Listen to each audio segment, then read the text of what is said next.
That's the day I realized my father had planned for betrayal long before any of us admitted it could happen. My brother stood in front of 200 employees with champagne in his hand, smiling as if he'd already won everything. He thought our father's company was finally his. He thought I was beaten. What he didn't know was that our dad had written one last contract, and my brother had never bothered to read it. If stories about family betrayal, impossible comebacks, and carefully earned revenge keep you watching until the very end, make sure to like this video and subscribe. Every story here proves one thing. Sometimes the quietest person in the room is the one holding the winning hand. My name is Julia Bennett. I'm 34 years old, and for almost my entire life, people assumed one thing about my family. My younger brother Ryan was the future, not because he was smarter, not because he worked harder, simply because he was my father's son. That sentence sounds ridiculous now, but if you grow up inside a family business, you learn very quickly that reality and perception aren't always the same thing. Dad founded Bennett Industrial Systems 38 years before everything fell apart. We manufactured custom automation equipment for warehouses and logistics companies. Not glamorous, not flashy, but profitable. Very profitable. By the time I graduated college, the company employed over 400 people and operated out of 2 facilities. Everyone called my father a genius. I called him impossible. He expected perfection. He noticed everything. If someone misaligned a stack of blueprints by half an inch, he'd straighten them without saying a word. If someone came into a meeting with guesses instead of numbers, he'd end the meeting immediately. People feared him. I admired him. And I spent almost 15 years trying to earn a compliment that rarely came. Ryan, meanwhile. Ryan collected compliments the way other people collected coffee mugs. That's my boy. You've got leadership in your blood. You remind me of myself. I heard those words so many times that eventually I stopped reacting. At family dinners, Dad would ask Ryan about his golf outings with clients. He'd ask me why quarterly procurement costs had risen 1.7%. Ryan got stories. I got spreadsheets. Looking back, I don't think Dad loved either of us more.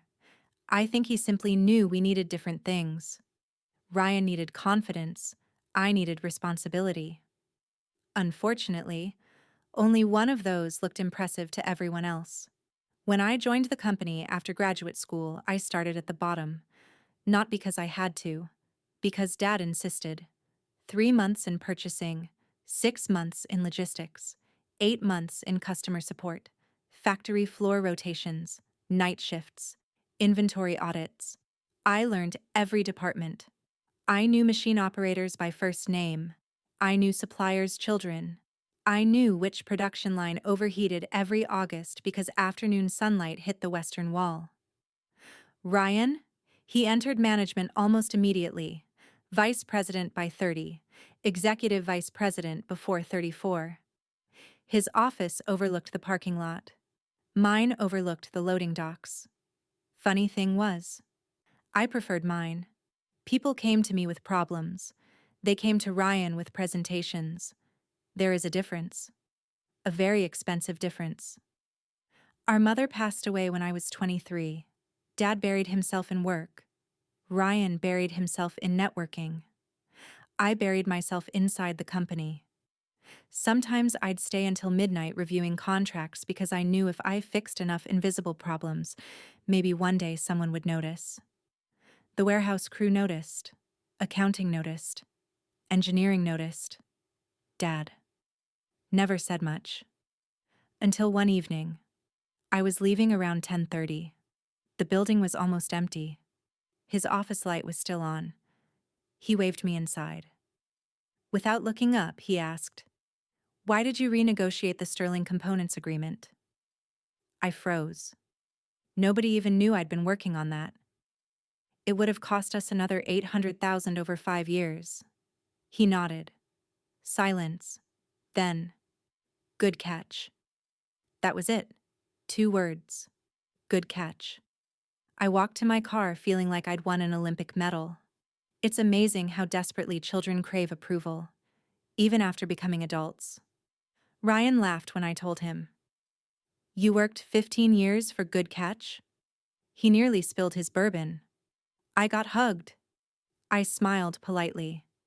Inside, something hurt. Not because Ryan had been hugged, because he thought the hug mattered more than the trust. Everything changed when Dad got sick. Pancreatic cancer. Stage 4. No miracle, no dramatic recovery.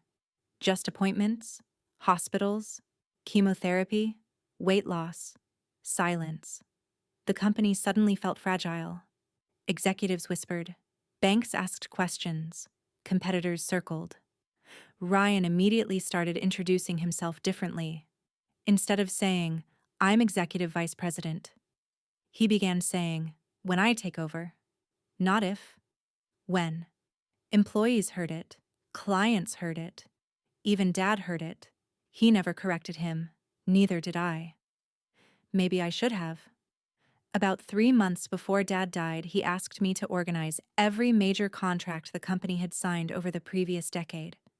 Every acquisition, every supplier agreement, every shareholder document, every insurance policy, every executive employment agreement. Everything. It took nearly 4 weeks. Boxes covered the conference room. Ryan walked in one afternoon. What is all this? Dad asked for it. He shrugged. Lawyers can deal with that. Then he walked away. I remember watching him leave and thinking, you have no idea how important paperwork becomes after someone dies. Dad grew weaker, but his mind stayed terrifyingly sharp. Sometimes he'd ask me obscure questions. What happens if Midwest Steel misses another shipment? How exposed are we to Canadian aluminum tariffs? Have we updated Clause 19 in the Zurich licensing agreement? He remembered everything, even medicated, even exhausted. Meanwhile, Ryan focused on appearances, photos with executives, charity galas, LinkedIn posts about leadership. He practically auditioned for the CEO role before it officially existed. People applauded him. After all, confidence is loud, competence usually isn't. Dad died on a rainy Tuesday morning. Hospitals have a strange smell after someone you love stops breathing. The room doesn't change. The machines don't disappear. Everything looks exactly the same, except the entire world somehow feels different. Ryan cried. So did I. Despite everything, he was still our father. The funeral brought hundreds of people, employees, suppliers, competitors, retired machinists, former interns, clients. One elderly technician hugged me and whispered, Your father trusted you more than anyone. I thanked him. I assumed he meant emotionally. I had no idea what he actually meant. 1 week later, the board held an emergency meeting, exactly as everyone expected.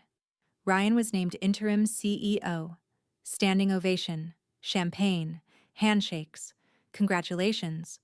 Someone actually said, Your father would be proud. Ryan smiled. I'll continue his legacy. I sat quietly near the end of the conference table. Nobody asked my opinion. Nobody wondered why Dad had never publicly endorsed either child. They simply assumed. Oldest son, future CEO. End of discussion. Ryan caught my eye afterward. I know this is hard. His voice sounded almost sympathetic. But maybe operations suits you better. Operations, the department I'd practically built, the department generating most of our efficiency gains, reduced to consolation prize. I simply nodded. He mistook silence for surrender. That would become the biggest mistake of his life, because while everyone celebrated the new CEO, our father's attorney had already left me a voicemail. We need to discuss one final document your father instructed me to deliver personally. I listened to that message 3 times in my car, then a fourth. Something in the lawyer's voice.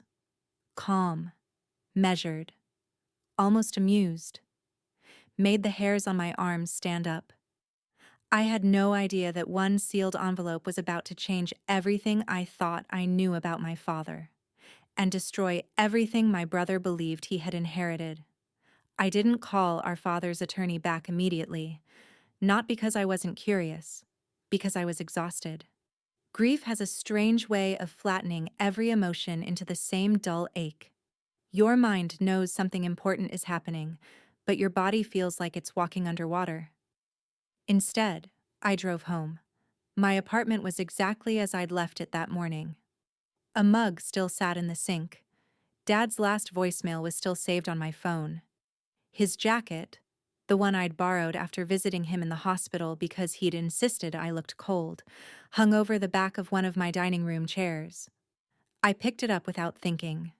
It still smelled faintly of cedarwood aftershave and machine oil. That combination had been Dad for as long as I could remember. I sat on my kitchen floor and cried until the sun came up.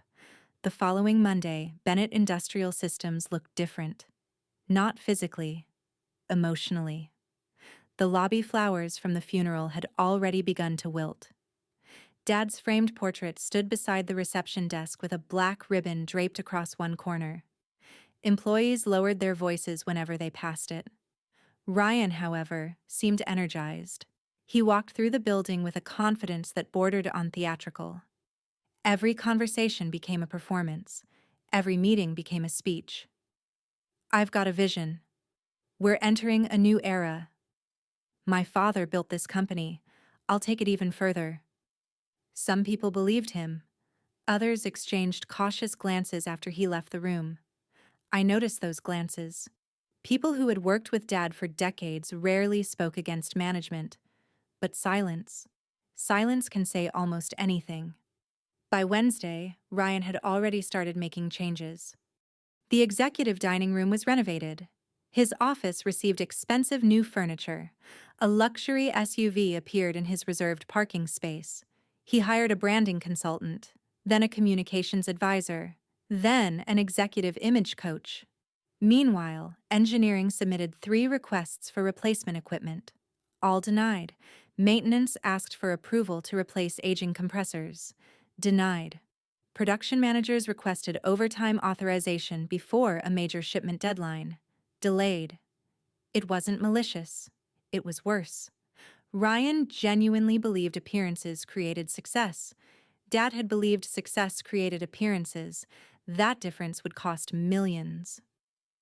At the first executive meeting under Ryan's leadership, I presented our quarterly operations report.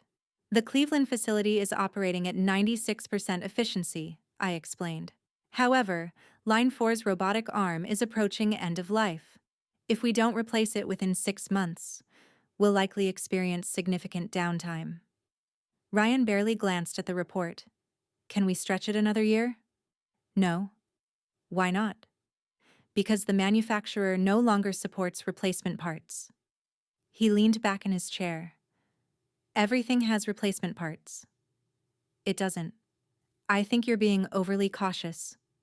Several department heads stared down at their notebooks. No one spoke. Dad had always encouraged disagreement, as long as you brought evidence. Ryan viewed disagreement as disrespect. I realized that meeting something had fundamentally changed, not just leadership. Culture. Afterward, our chief financial officer, Linda Alvarez, caught up with me in the hallway. Linda had worked with Dad for 27 years. She rarely gossiped. She rarely complained. That morning, she looked tired. You handled that well, she said quietly. I've had practice. She sighed. He doesn't listen. I know. She hesitated. Your father always asked questions before making decisions. Ryan announces decisions before hearing answers. That sentence stayed with me. Friday afternoon, I finally met with Dad's attorney. His name was Charles Whitmore. He'd handled our family's legal affairs since before I was born. His office overlooked the river downtown. Everything inside felt old. Dark wood, leather chairs, Shelves filled with thick legal books that looked older than I was. Charles stood as I entered. His expression softened. "I'm sorry about your father." "Thank you." We spoke for nearly half an hour before mentioning business, mostly memories, stories. He laughed about Dad once arguing with an insurance company for 6 straight hours over a misplaced comma. "Your father believed words mattered." I smiled. "That sounds like him." Charles opened a drawer. He removed a large cream-colored envelope. It had my father's handwriting across the front. "For Julia. Only after my passing." My heartbeat quickened. Dad's handwriting looked steadier than it had during his illness. "When did he write this?" "About 4 months ago." Charles slid the envelope toward me. "He instructed me to give this to you privately." I looked at him. "Why privately?" He said, "Because everyone else would be watching your brother." My hands trembled as I opened it. Inside was a short letter. "Julia, if you're reading this, then I wasn't lucky enough to finish teaching you everything myself. I'm trusting you to remember one thing. Never mistake noise for strength. And never assume the last document someone signs is the most important one. Everything you need already exists. Read carefully. Trust no assumptions. Love, Dad." That was it. 1 page. No explanation. No clues. Just those words. I looked back at Charles. "Everything I need." "Where?" He leaned back. "I was wondering when you'd ask." He reached into a filing cabinet. This time he withdrew a thick binder. Its cover simply read, "Executive Continuity Agreement." "I've never seen that before." "You weren't supposed to." He placed it gently on the desk. Neither was Ryan. I frowned. "What is it?" "A legally binding agreement your father created shortly after his diagnosis." I instinctively reached for it. Charles stopped me. "Not yet." "What?" "There are procedures." My stomach tightened. "What procedures?" "This document activates only after certain legal confirmations." "Has that happened?" "Not completely." "When?" He checked his watch. "Within approximately 3 weeks." 3 weeks. That felt intentional. "Why wait?" "Because your father anticipated emotional decision-making." Of course he did. Even dying, Dad had scheduled things. I left with more questions than answers. The binder remained in Charles's office, legally inaccessible until probate reached a certain stage. All I had was Dad's letter. "Read carefully. Trust no assumptions. Everything you need already exists." I repeated those sentences the entire drive home. At work, Ryan's confidence continued growing. He removed Dad's old executive policies. He replaced several senior managers with younger friends from business school. One had never worked in manufacturing. Another came from luxury retail. A third specialized in social media branding. Our production supervisors looked horrified. One quietly told me, "I don't think they know what we actually build." I didn't answer, because he was right. Within 6 weeks, problems started appearing. Orders shipped late. A major supplier complained about delayed payments. Employee turnover increased. Ryan blamed temporary growing pains. Linda blamed poor planning. I blamed neither. I simply documented everything, every meeting, every denied recommendation, every ignored safety report. Not because I planned revenge, because Dad had taught me something years ago. If something matters, write it down. People forget conversations. Paper rarely does. One afternoon, Ryan summoned me to his office. His new office. Dad's office. Even from the hallway, something felt wrong. The room had been redesigned. Dad's shelves of engineering books were gone. In their place stood abstract sculptures. The drafting table where Dad had sketched machine concepts for decades had disappeared. A glass coffee table now occupied the center. It looked expensive. It also looked completely useless. Ryan smiled. "Take a seat." I remained standing. He shrugged. Fine. He folded his hands. I've been reviewing executive responsibilities. Here it comes. I think it's time we streamline operations. What does that mean?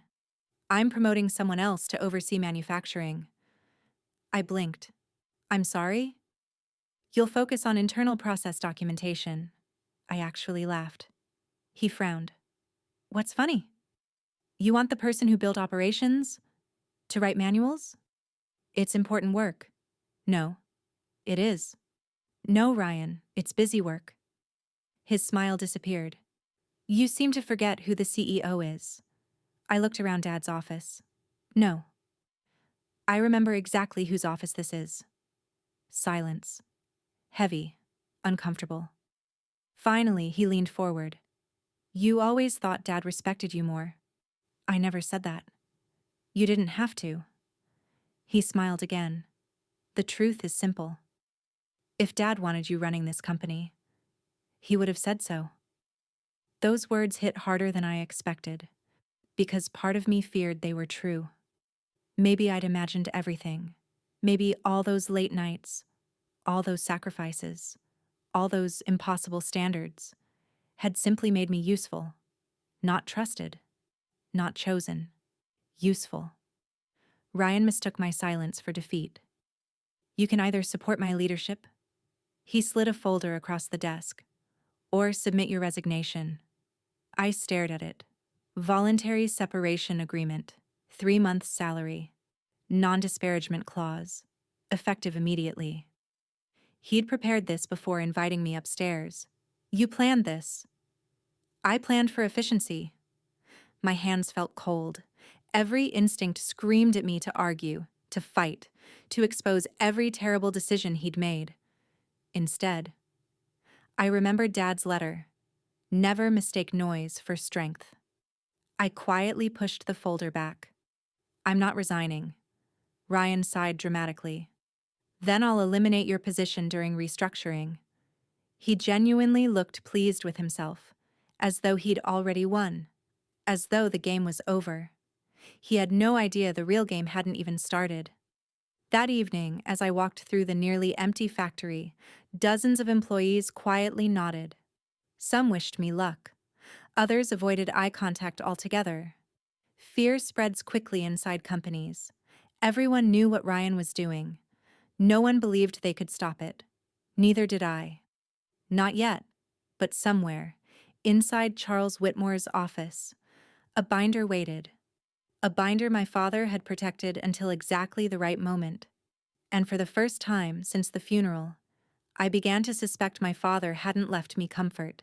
He'd left me instructions. For the next 2 weeks, I did something that confused everyone. I stopped fighting. I stopped correcting Ryan during meetings. I stopped arguing when he ignored recommendations. I even stopped volunteering solutions unless someone asked me directly. People assumed I'd finally accepted reality. Ryan certainly did. He became friendlier, not because he'd suddenly developed empathy, because he thought he'd broken me. There's a certain kind of confidence that only comes from believing someone has nowhere left to go. He had that confidence. I had something much more dangerous. Patience. Dad used to tell me something when I was a kid. The person who speaks first usually needs something. Back then, I thought he meant negotiations. Years later, I realized he meant life. Ryan couldn't stop talking. Every meeting became another speech about his vision. Every interview became another promise. He even started recording videos for the company website. He stood on the factory floor wearing a spotless white hard hat that had obviously never been used. Behind the camera, I noticed welders exchanging amused looks. One quietly muttered, "He's holding the blueprint upside down." Nobody corrected him. Not because they respected him. Because they'd stopped expecting him to listen. Meanwhile, I started paying attention. Not to Ryan. To everyone else. Linda in finance. Marcus in engineering. Elaine in human resources. Tom from shipping. Miguel, who'd been maintaining our production lines for 22 years.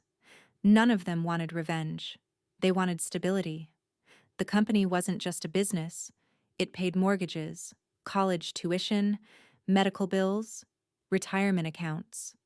Nearly 400 families depended on decisions being made correctly. That realization changed something inside me. This stopped being about proving Ryan wrong. It became about protecting what Dad had spent nearly 4 decades building. Exactly 21 days after my meeting with Charles Whitmore, my phone rang. His voice sounded calm. "The agreement is now active." 3 words. That's all he said. "I'll be there in 20 minutes. I'll have everything ready." Driving downtown felt surreal. The city looked exactly the same. Traffic lights changed. People hurried across intersections carrying coffee. A construction crew repaired a sidewalk. The world had continued moving while my life had completely changed. I parked outside Charles's office and sat in my car for nearly a minute. My palms were sweating. Whatever was inside that binder, Dad had trusted it more than conversations, more than promises, more than assumptions. That alone told me it mattered. Charles greeted me without small talk. He placed the thick binder on the desk between us. "This is now legally yours to review." I slowly opened it. The first pages were standard legal language: definitions, corporate governance, shareholder protections, nothing unusual. Then I reached Section 12, Executive Succession Protocol. I leaned closer. It explained that the CEO position would temporarily transfer to the board following Dad's death. Exactly as expected. Ryan's appointment had been valid.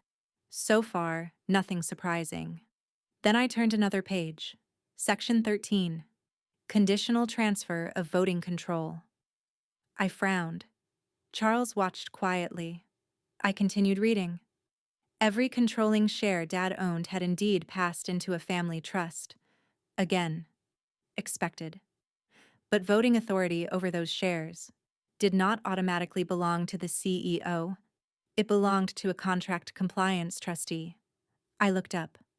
"What is this?" Charles folded his hands. "Keep reading." The trustee possessed temporary authority over all controlling voting shares until one condition had been satisfied. The incoming CEO had to certify, in writing, that every executive continuity obligation had been fulfilled, including compliance with every attachment listed in Schedule C. Schedule C. I flipped ahead. Dozens of attachments: executive ethics standards, operational continuity requirements, debt protection clauses, employee retention guarantees, supplier obligations, governance procedures. My heart started racing. There had to be over 100 pages. No one could possibly memorize all of that. Then I reached the final paragraph. Certification must be made only after the incoming executive has personally reviewed the entirety of this agreement. Personally reviewed. Not delegated, not summarized. Personally reviewed. I stared at the words. Then something clicked. Ryan never read contracts. He skimmed executive summaries. He let lawyers explain details. He'd joked about it for years. "I hire attorneys so I don't have to read legal novels." Dad knew that. Of course he knew that. I looked at Charles. "Did Ryan sign the certification?" Charles slowly nodded. 5 days after your father's funeral." "He signed before reading it?" "He never requested the agreement." My mouth went dry. "So." Charles finished the sentence. "He certified personal review of a document he never saw." Silence filled the office. Then another realization hit me. That's fraud. Charles chose his words carefully. "It's a knowingly false legal certification." "What happens now?" "That depends." "On what?" "Whether someone challenges the validity of his appointment." I leaned back. Dad, you unbelievable man. He hadn't left a trap. He'd left a test. Ryan had failed it within a week. Charles wasn't finished. "There is something else." He slid another folder toward me. Dad had personally appointed an independent governance committee. 3 retired executives, 1 former judge, 1 outside corporate auditor. They had remained inactive unless a succession dispute occurred. I almost laughed. Dad had anticipated everything, not because he distrusted Ryan, because he understood human nature. People become careless when they think victory is guaranteed. That night, I couldn't sleep. Not because I was excited, because I was terrified. This wasn't revenge anymore. If I activated this process, the company would enter legal review, the media might find out, employees would panic, clients could lose confidence. Was I protecting Dad's legacy or risking it? I sat on my apartment balcony until sunrise, asking myself that question over and over. Every answer led back to the same conclusion. Ryan had already begun risking the company. Ignoring it wouldn't protect anyone. The next morning, I visited the factory before sunrise. Dad used to walk the floor before everyone arrived. I found myself doing exactly the same thing. The building hummed softly. Air compressors cycled on. Forklifts beeped in the distance. Coffee brewed somewhere in the maintenance office. I stopped beside Lean 4. The robotic arm I'd warned Ryan about shuddered slightly before completing another cycle. Miguel walked over. "You heard it too?" I nodded. "It's getting worse." "It'll fail soon." "I know." He hesitated. "Can I ask you something?" "Of course." "If your father were here, what would he do?" I looked across the production floor, at welders preparing equipment, at technicians checking calibration, at employees who'd spent decades helping Dad build something real. He'd do the uncomfortable thing. Miguel smiled sadly. That's what I thought. Over the next week, I gathered facts. Nothing more, nothing less. Maintenance requests Ryan rejected, financial reports, executive emails, supplier complaints, board meeting minutes, everything documented. Nothing exaggerated. Dad hated exaggeration. "The truth doesn't need decoration," he'd always say. So I collected only the truth. Ironically, the truth proved more devastating than any lie ever could. Linda eventually knocked on my office door. She quietly closed it behind her. "I've heard rumors." "What rumors?" "That you've been asking for records." "I have?" She studied me for a long moment. Then she asked the question I'd been avoiding. "Are you planning something?" I looked out the window. "I'm planning to honor Dad." She nodded once. "I was hoping you'd say that." Then she reached into her briefcase. She placed a thick envelope on my desk. "What is this?" "Every financial concern I've documented since Ryan became CEO." I looked at her. "I didn't ask for this." "I know." "Why are you giving it to me?" Her voice cracked ever so slightly. "Because your father once told me." She paused. "That if the day ever came when people stopped protecting the company, I should find the person who still would." She stood, walked toward the door, stopped. Without turning around, she quietly said, "He always believed that person was you." The door closed. I sat completely still. For almost 5 minutes. Those words meant more to me than any promotion ever could. Not because they made me feel vindicated, because they finally answered the question I'd carried since childhood. Did Dad trust me? Yes. He simply trusted me quietly. By the end of the month, Ryan announced a company-wide celebration. "The future has never looked brighter," his email declared. A banquet, champagne, press coverage, major clients, the board. Everyone would attend. He planned to unveil his 5-year vision. He wanted the world to see him as Bennett Industrial's unquestioned leader. When I read the invitation, my phone buzzed. It was Charles. "The governance committee has completed its preliminary review." And they're prepared to convene immediately after the CEO's annual strategic presentation. I looked back at Ryan's invitation. The timing couldn't have been more poetic. He had chosen the stage himself. He just didn't realize the final act belonged to someone else. The morning of the celebration felt strangely peaceful, not exciting, not triumphant, peaceful. That surprised me. For weeks, I'd imagined waking up anxious. Instead, I woke before my alarm, made coffee, and stood by my apartment window watching the city slowly come to life. The sun reflected off the glass buildings downtown. People hurried toward offices that, to them, were just jobs. To me, Bennett Industrial had never been just a job. It was where my parents met, where my father spent more hours than he did at home, where I learned that promises meant nothing if they weren't backed by action. And in a few hours, everything about that company was going to change. I arrived early. Dad always arrived early. Old habits are difficult to break. The ballroom had been transformed into something almost unrecognizable. Large banners hung from the ceiling. A new era of leadership. Blue lights illuminated the stage. Round tables filled the room. Employees, suppliers, investors, reporters, and board members slowly took their seats. Waiters moved through the crowd carrying trays of champagne. The atmosphere felt less like a business meeting and more like a coronation. Ryan loved that. He walked from table to table shaking hands, laughing loudly, accepting congratulations as though he'd already built something instead of inheriting it. Every few minutes someone patted him on the back. "You've earned this. Your father would be proud. The company's in good hands." He accepted every compliment without hesitation. Across the room, I noticed Linda. She caught my eye. She didn't smile. She simply gave one small nod. Everything was ready. The board chair stepped onto the stage. "Ladies and gentlemen," the room became quiet. "We gather today not only to honor the extraordinary legacy of Richard Bennett, but also to celebrate the future of Bennett Industrial Systems." Applause filled the ballroom.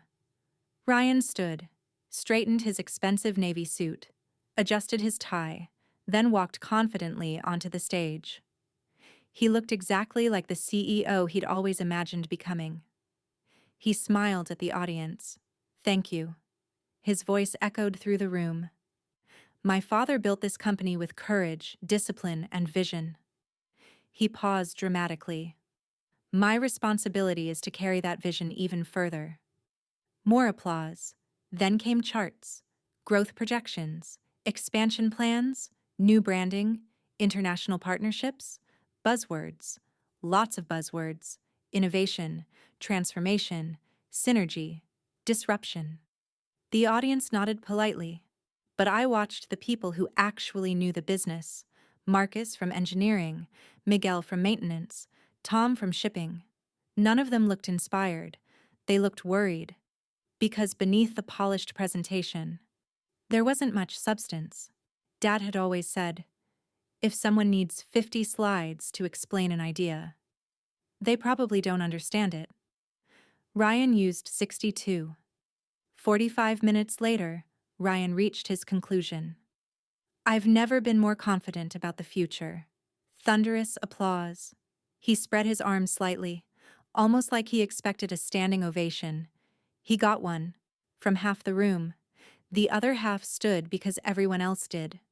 There's a difference. I noticed it. So did Linda. The board chair returned to the microphone. "Thank you, Ryan." He smiled. "Before we conclude, our legal counsel has requested a brief governance announcement." Ryan looked mildly confused, probably assuming it involved probate paperwork finally being completed. Charles Whitmore calmly walked toward the stage. No rush, no drama, just quiet confidence. He adjusted the microphone. "Ladies and gentlemen, there is an important matter concerning the executive succession process." Ryan's smile faded slightly. Charles continued. "During routine legal review following Mr. Richard Bennett's passing, a contractual succession agreement became fully effective." The room grew noticeably quieter. Ryan folded his arms. "What agreement?"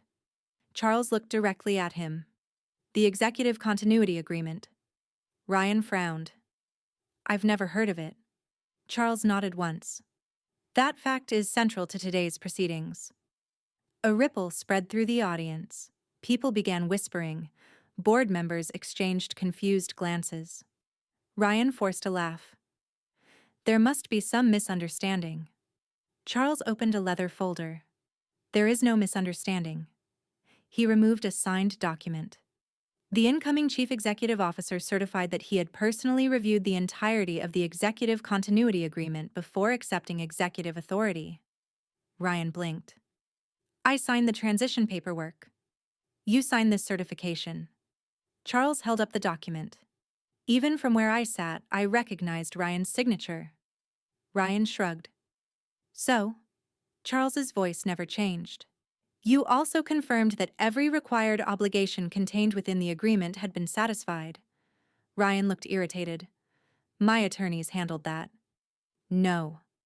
Charles answered immediately. The certification specifically required your personal review. Silence. Real silence. Not the polite kind, the uncomfortable kind. Ryan looked toward the company's outside counsel. The attorney avoided eye contact. My brother's confidence cracked for the first time all morning. I assumed. Charles gently interrupted. The agreement explicitly prohibited assumptions. A few people actually inhaled sharply. Ryan turned toward the board. This is ridiculous. It's paperwork. Charles shook his head. No. It's corporate governance. He continued reading. Under Section 13, knowingly executing a false succession certification immediately suspends delegated voting authority pending independent review. Every word landed like a hammer. Ryan's expression changed.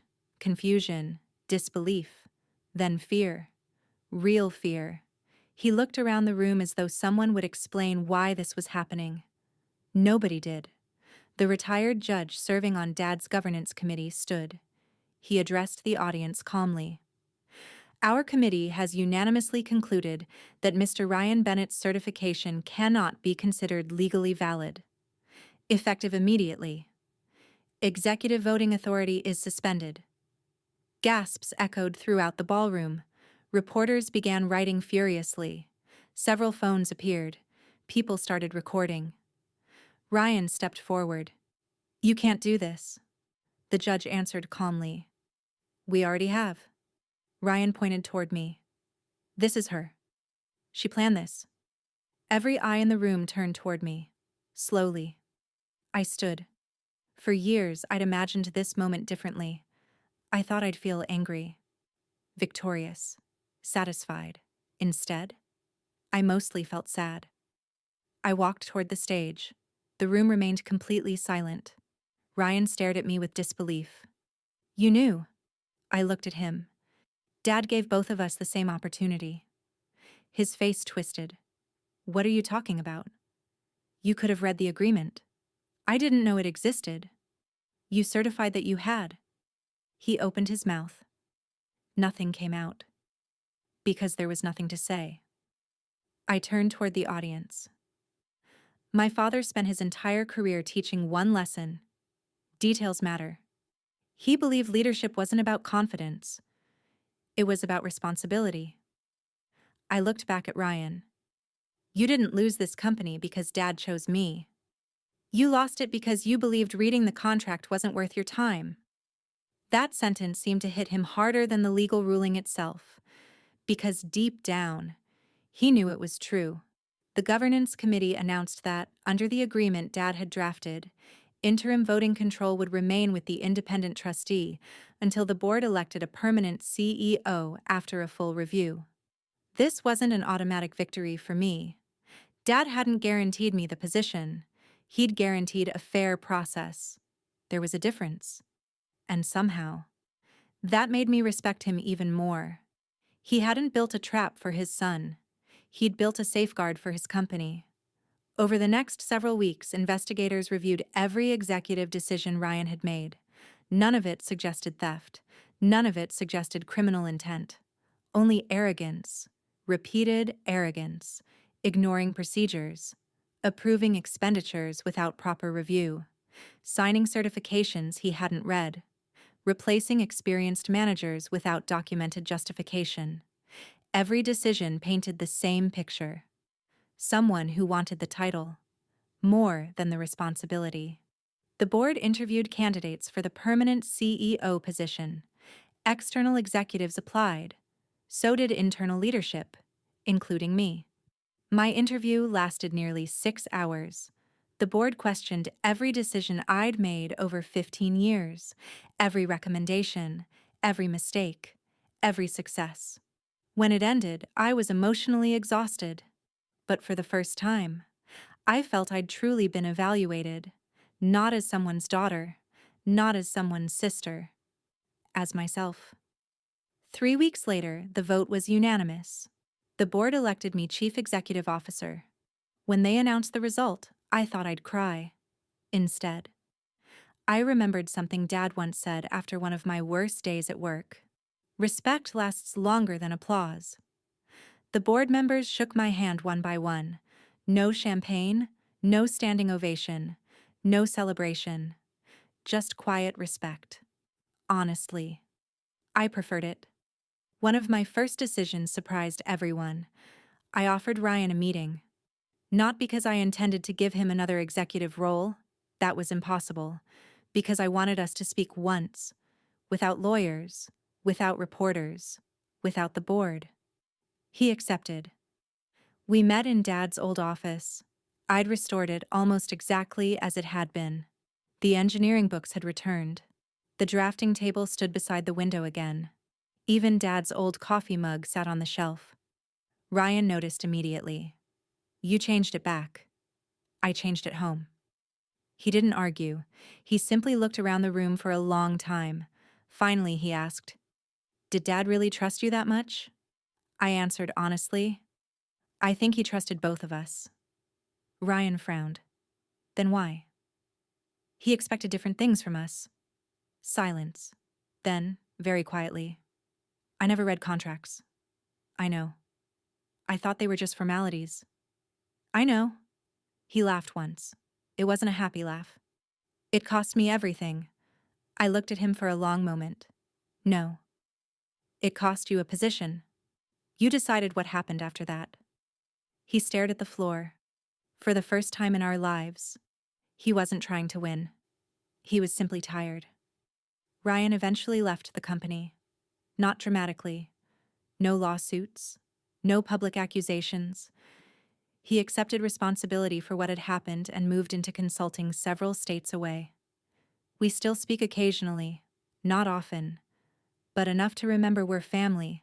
Forgiveness didn't erase consequences. It simply stopped those consequences from consuming the rest of our lives.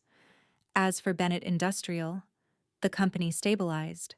We replaced aging equipment, rehired experienced managers, restored employee training programs. The robotic arm on line 4 failed exactly 12 days after the replacement arrived. Miguel laughed when it finally stopped moving. Told you. So did I answered. We both smiled. Dad would have appreciated that. A year later, Charles Whitmore invited me to his office. He handed me one final envelope. Dad asked me to wait until your first anniversary as CEO. Inside was another handwritten note. Just 3 sentences. Julia, if you're reading this, then you remembered what mattered. A company survives because people honor their responsibilities long after nobody is watching. I'm proud of you. I sat in Charles's office with tears quietly running down my face. Not because I'd finally become CEO, because after 34 years, I finally heard the words I'd spent my entire life hoping to hear. I'm proud of you. Looking back, people always ask whether my revenge was worth it. The truth is, it was never really revenge. Revenge would have been humiliating my brother just because I could. Justice was allowing him to be judged by the same standard our father expected from everyone else. Read what you sign, earn what you lead, respect the responsibility before you demand the title. My brother didn't lose because Dad loved me more. He lost because he believed confidence could replace preparation. My father knew better. And in the end, so did everyone else. If you've ever been underestimated, overlooked, or told someone else deserved your place simply because they were louder, let us know your thoughts in the comments. And if you enjoy stories where patience beats arrogance and justice wins without cruelty, don't forget to like this video and subscribe. There are many more unforgettable revenge stories waiting for you in the next one.